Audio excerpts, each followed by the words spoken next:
Welcome back to the Legacy Years. I'm your host, Kristy Osborn. Today's episode is one that touches so many families, yet I really think it's often misunderstood. And we're talking about dementia. Many people think dementia simply means Alzheimer's, but the reality is much broader, and understanding those differences can make a huge impact on how we care for our loved ones. In today's program, I'm joined by Tim Verville. Tim, am I saying your last name right? Perfect. Okay. He is part of the Leaving Hope education program, which focuses on helping families better understand dementia and navigate it with confidence and compassion. In this conversation, we're going to break down what dementia really is, the different types, and why those differences matter when it comes to treatment, communication, and care. If you've ever felt confused, overwhelmed, or unsure of what to do when facing memory changes in someone you love, this episode is for you. Let's jump right in. Welcome, Tim. Thank you for having me. Yeah, thank you for being here. So I always like to start with asking my guests to tell the audience just a little bit about themselves. So let's start there. Oh, my name's Tim Verville. I have been doing dementia training and education for about 23 years. Recently, in 2025, I went to North Carolina and studied under Teepa Snow under the Positive Approach to Care program. And between then and this year so far, I am now a certified dementia educator through Positive Approach to Care, also known as PAC. And I also do Alzheimer's support groups. I've been doing those for a long, long time. And I just believe that education's needed. You know, the more people we can get out to today's podcast, if it helps one person, we've helped one person. And that's what this is all about. Yeah, I love that. I really do feel that way about all my topics. So I'm glad that we're talking about this one because I do think it impacts so many people. And I know people don't fully understand it because I know I didn't prior to CSA training, which Certified Senior Advisor for people who don't know what that is. So let's talk about what dementia is just in plain language. Okay. In plain language, basically dementia is a brain change that makes it harder to think, remember, reason, see, move, or control emotions the way someone used to be. Now, those changes differ depending on what type of dementia, which we'll talk about later in the podcast. Yeah. And so what's really happening in the brain and how is it different from just normal aging? Great question, Kristy.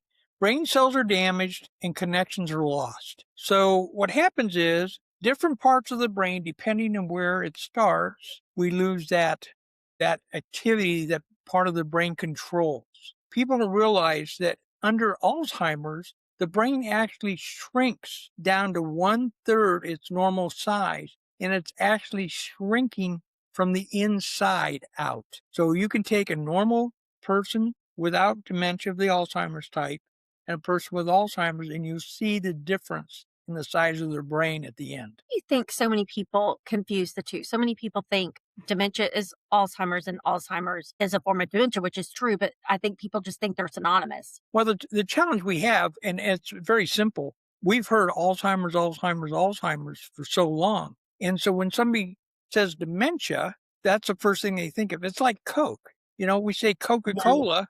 I don't want a Coca-Cola. I want a Sprite. Well, same with dementia and, oh, I got dementia. Oh, you've got Alzheimer's. No, I have dementia. We actually trying to change that also from dementia to brain change because basically our brains are changing. Doesn't necessarily mean it's dementia. So in normal aging, what happens is we actually have a program that we share called normal aging versus non-normal aging. And it's very interesting because we all do it. We are normal. Most of us are normal. So we pick up the phone or we go to make a pot of coffee and the phone rings. So we go back to where we left our phone, unless you're the type that has it strapped to your hip. You pick it up and you talk to whomever. Well, when you get done, you put the phone down and you got to go, I know I was doing something. We all do it. Well, oh my gosh, you've got dementia. No, you don't. That's part of normal aging. Now, if you see a major change and you can't go back or you're looking for your keys and you open the refrigerator up and your keys are in the refrigerator, that's not normal aging. And so those are the things we educate people to look for. If you're concerned, this is what you need to look for. versus this. And that's kind of what it's all about. Yeah. Basically, dementia changes that interfere with daily function, safety, judgment, relationships. That's what dementia does. Normal aging doesn't do that. I mean, we Got might it. get mean and nasty as we get older because, we've been through it all. We've had to deal with it all. But that doesn't mean I have dementia of any type. Got it. So let's break it down for folks. Let's talk about what are the different types of dementia and how are they distinct? Uh, Absolutely. There's a definite distinctive difference in the different. First of all, there's over 100 and some types of dementia. It's crazy. There's an umbrella. If you take the umbrella, on top of that umbrella is the word dementia. Underneath that umbrella are the different types of diseases that dementia is a symptom of. Dementia is not the disease, it's the symptom of a disease, such Mm, as Alzheimer's. Under Alzheimer's, what's going to happen is we're going to have gradual memory loss. We're going to go back in time. We're going to have the opportunity to relive our life. We have this problem about you can't be my wife, you're too old. Well, because in my mind, I'm 72 out here, but in my mind, 27 years old. You're way too old to be my wife. So those are the things that happen with dementia, the Alzheimer's type. We go back in time. We get lost. We repeat things over and over and over, or we'll ask the same question over and over. And that really upsets the care partner because they said, I told you that, Dad. How many times do I have to tell you? Well, you may have told me, but in my mind, I have nowhere to store what you just told me. So I'm going to keep asking. We find language skills, finding words become difficult. The left side of our brain handles language, formal language. This is the side we lose first. This is the side that retains. So this side's got all these rhythm and all these fun stuff, but some of the things aren't so fun. This is the nasty word side. They stay with us to the end. So we may lose this and decide to use what's here because we don't have the opportunity to take what we're thinking and go over here and find the appropriate word. We just say it. Okay. And it's a steady decline over years, about 12 years. And that's the Alzheimer's side of it. Now you have vascular dementia. It's caused by strokes or reduced blood flow. So if it's like a water pipe in a home or anywhere else, when it's new, it flows freely. But as it ages, we have to have somebody come out or an artery and have them rotor-rooter and clean that out for us, right? Can't do that in the brain. Once it starts, it's going to continue. We can't go and rotor all the cells and everything else in our brain. So depending on where it starts and what part of the brain it affects, that's going to determine what we're going to experience. It's also a stepwise decline. It starts here and it steps down. Dementia, the Alzheimer's type, it's on a steady decline. Once it starts, it's headed downhill. People with vascular dementia have more problem solving and judgment issues, and walking changes. They start having a little bit of problem with walking. Then you have dementia with Lewy bodies. Now, this is really an interesting one. There's big fluctuations. Could have bad days, good days, and it could happen within hours. They fluctuate back and forth. People with Lewy body dementia typically have hallucinations. These are the people that walk in a room, look in the mirror and go, who is that? And it's them looking. They're also, we had a young lady that we were caring for years ago. She would sit in her wheelchair and scream there were snakes in her wheelchair. Oh, She was hallucinating. She had Lewy bodies. So you also get Parkinson's, like movement changes, and you can be sensitive to certain medications. That's why we always make sure that before we say that they got this, that they get a thorough workup. We'll talk about that too. Frontotemporal dementia. Personality or behaviors change first. Loss of empathy, sensitivity, inappropriate behavior. This is where you might find a female and a male that's in a community doing things that who knows, right? We won't go into that. Language difficulties in some types, and that's usually a younger onset, typically 50s to 60s. wow. So that's kind of, those are just a handful, but there's so many others. And the challenges we have is some of those can be reversed. Sometimes we think mom or dad have some form of dementia, and instead of getting a thorough workup to find out really what it is, we just kind of live with it. And then later on in the time, we find out, oh my gosh, or it progresses. And if they would have got a thorough workup, found out it was something that could have been resolved, and the dementia would have went away. Other questions? We could go on forever here. Yeah. So, do early symptoms differ between the types? And if so, like how much do they differ? Well, that's kind of what we just went over. Okay. The frontotemporal, personality changes first. But when you think early and you think like what we should be looking out for our loved one, is it those things?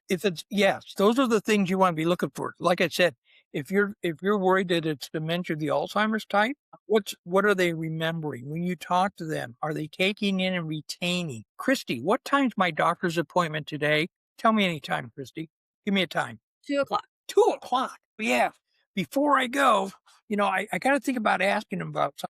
Hey, Kristy, what time my doctor appointment Yeah. today? What's happening is my file cabinet that I take information in, it's gone. It goes in early stages of dementia, the Alzheimer's type.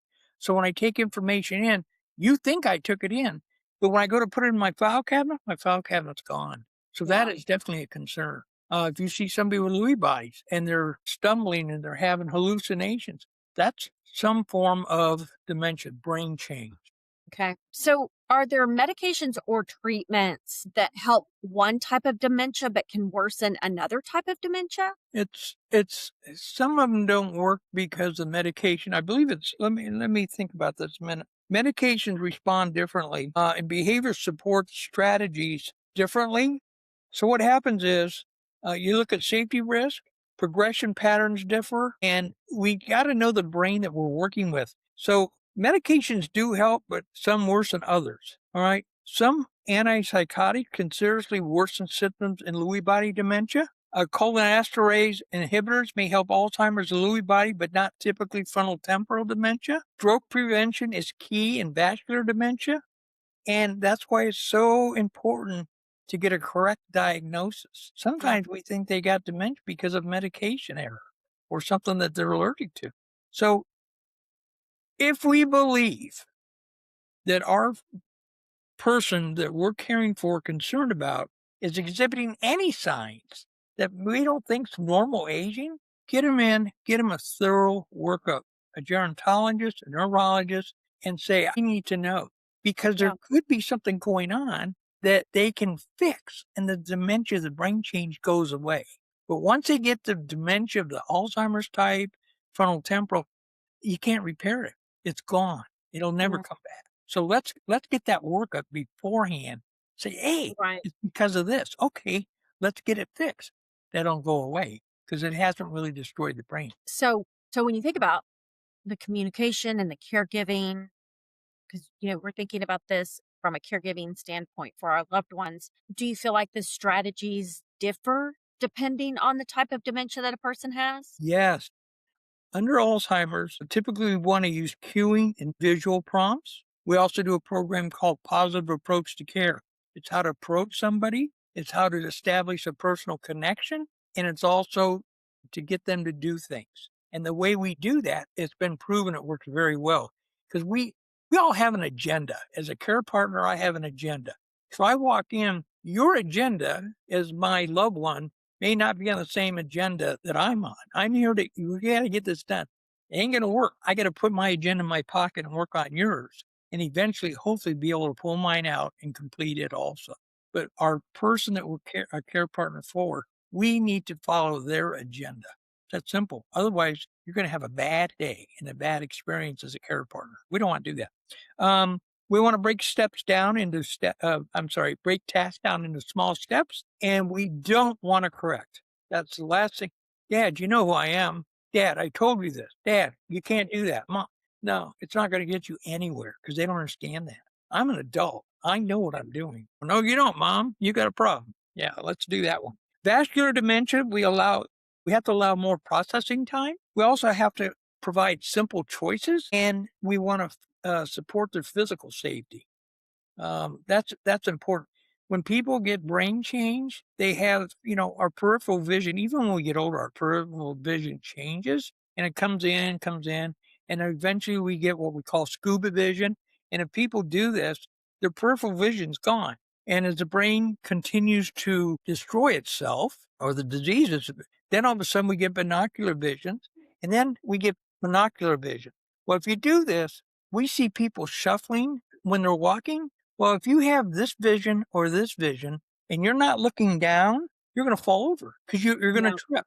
So we see a lot of people shuffling because they're not looking down and they don't want to trip. So those are some of the things we got to look on. Lewy body, expect your fluctuations. Don't argue with their hallucinations. Don't say there's no stakes. Do something about it and move slowly and reduce overstimulation. Overstimulation, even for people with dementia, the Alzheimer's type, can create sundowners. And then frontotemporal. Don't rely on reasoning, set clear boundaries, and manage the environment to reduce triggers that may affect them. Use hand-under-hand guidance approach from the front, get eye level, connect before directing. That's that positive physical approach. And, we can talk about that all the time, but people need to experience that whole process. That's yeah. something else we can provide. We've done quite a few of those out in our assisted living memory care. It's a great opportunity to understand, even if you're caring for your loved one at home, to understand that positive physical approach is amazing. Makes sense. You mentioned sundowners. For people who aren't familiar with what that means, would you kind of tell them? Yeah. Sundowner basically happens in the evening, and it's kind of like they get their time mixed up. So they get in there at 6 o'clock in the evening, 7 o'clock in the evening, and they think it's time to go get active. And a lot of times, the challenges we have is overstimulation during the day or understimulation. I use this, I don't think Tiba uses it, but I use this all the time. If we think about a train going up and down the track, day in and day out, okay? That train does a great job. But if that train has a derailment, how long does it take the people get that train up back on the rails and going? Same with people with brain change. If they have a derailment, who knows what we're going to experience? And that's why we want to educate how to be a better care partner to keep that reduced, keep those derailments reduced, and Right. enjoy working with our loved one, enjoying what time we have left with them. Yeah. So you kind of talked about the strategies, but within those, are there things that you haven't mentioned that are common mistakes that caregivers make? Oh, absolutely. Dad, you remember? Mom, do you remember? That's a big one. Ask them if the people with dementia, do you remember? No, they don't remember. I made a mistake with my own mom years ago. I put a picture of them together. I needed to find out, how old is she here? I knew she was 82 out here. Yeah. So I put a picture of them together and I sat down with her. And the first thing I said to her is, "Hey, Mom." She looked right through me. I'm going, I should have used her first name, Rose. As soon as I did, she looked. As we went through the picture album, she recognized me in a fourth grade class picture. She didn't know Yeah. anything at the back. She couldn't recognize her grandkids, my wife, me, nothing. But I got to a fourth grade class picture. She looked down. She put her finger on my picture. That's my boy, Timmy. I knew then she was about 30 years old up here. 9 or 10 in the fourth grade. She had me when she was 20. She was living in her late 20s. And as I went back, she recognized stuff. So one of the things we need to do a better job at is getting information about the person we're a care partner for, so that as the disease progresses and they start doing things and people go, why are they doing this? Well, if you have a history, maybe dad was a bully on the school ground and now all of a sudden he's being aggressive. Oh, well, where is he up here? He gets to relive his life. Yeah. It's crazy process to watch someone go through that. Absolutely. Absolutely. Go ahead. I don't think we've talked about a common early stage of mistakes families make.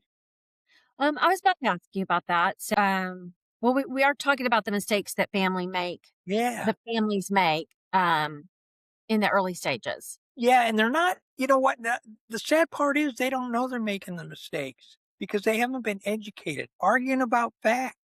Dad, Mom, that's not when we did this or that. Correcting constantly. We don't like to be corrected when we don't have brain change. Now you're trying to correct somebody that does? Testing memory once again. Remember, Dad, when we went here and did this? Clue. Taking behavior personally. You know what? They're doing the best they can. We have to understand that.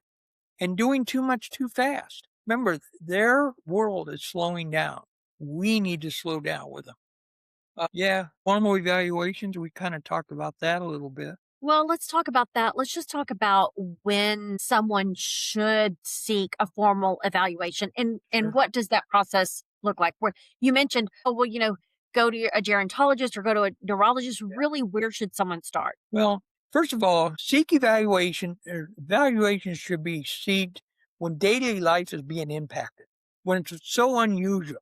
If you have a safety concern, we're not going to talk about driving because that's later on, but early on, there could be a safety concern. Personality changes. If you see a major personality change, that could be a concern. Why? What's going on here? Hallucinations. Once again, you know, Yeah. you could have somebody at home and start screaming, there's somebody in my room. They see something.